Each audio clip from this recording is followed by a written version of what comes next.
معزز خواتین و حضرات، عثمانیہ رضویہ شرعی مسائل گروپ میں ایک گروپ ممبر نے سوال کیا کہ کیا نبی پاک علیہ السلام پر جادو کروایا گیا تھا؟ تو یاد رہے، نبی پاک علیہ السلام پر جادو ہوا تھا۔ اس کی حقیقت کیا ہے، کہاں اس کا ذکر ہے، بہت سارے لوگ اس کو نہیں مانتے۔ بعض لوگ تو کہتے ہیں جی ضعیف حدیث ہے، اس لیے وہ انکار کر دیتے ہیں۔ بعض کہتے ہیں کہ یہ نبوت کے ہی خلاف ہے، شان نبوت کے ہی خلاف ہے، یہ ہو ہی نہیں سکتا کہ نبی پاک علیہ السلام پر جادو ہو۔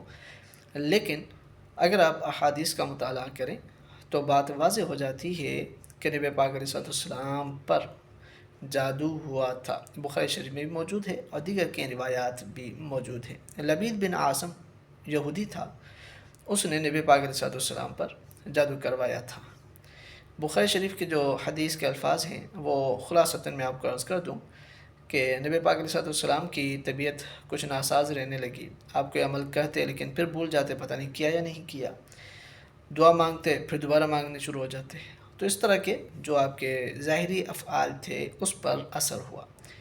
نبی پاک علیہ السلام کی عقل سلامت تھی، آپ کا جو نبوت کا جو منصب تھا، نبوت کے متعلق جو احکامات تھے، اس میں کوئی خلل نہیں آیا۔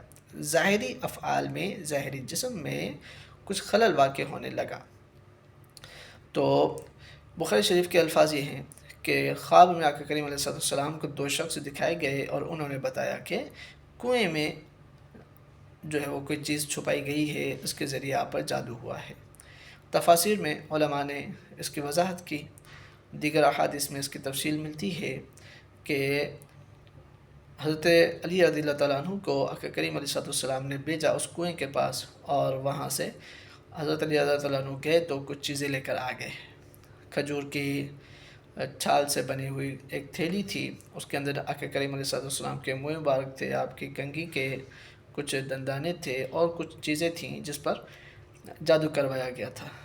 تو اسی کے تناظر میں سورہ فلق اور سورہ ناس دونوں نازل ہوئیں اور باقاعدہ پورا طریقہ کار بتایا گیا۔ تو صحیح احادیث سے یہ بات ثابت ہے کہ نبی پاک علیہ السلام پر جادو کروایا گیا تھا۔ ہاں بعض لوگ انکار کرتے ہیں ضعیف ہونے کی وجہ سے، تو ان کا انکار کرنا کوئی حیثیت نہیں رکھتا۔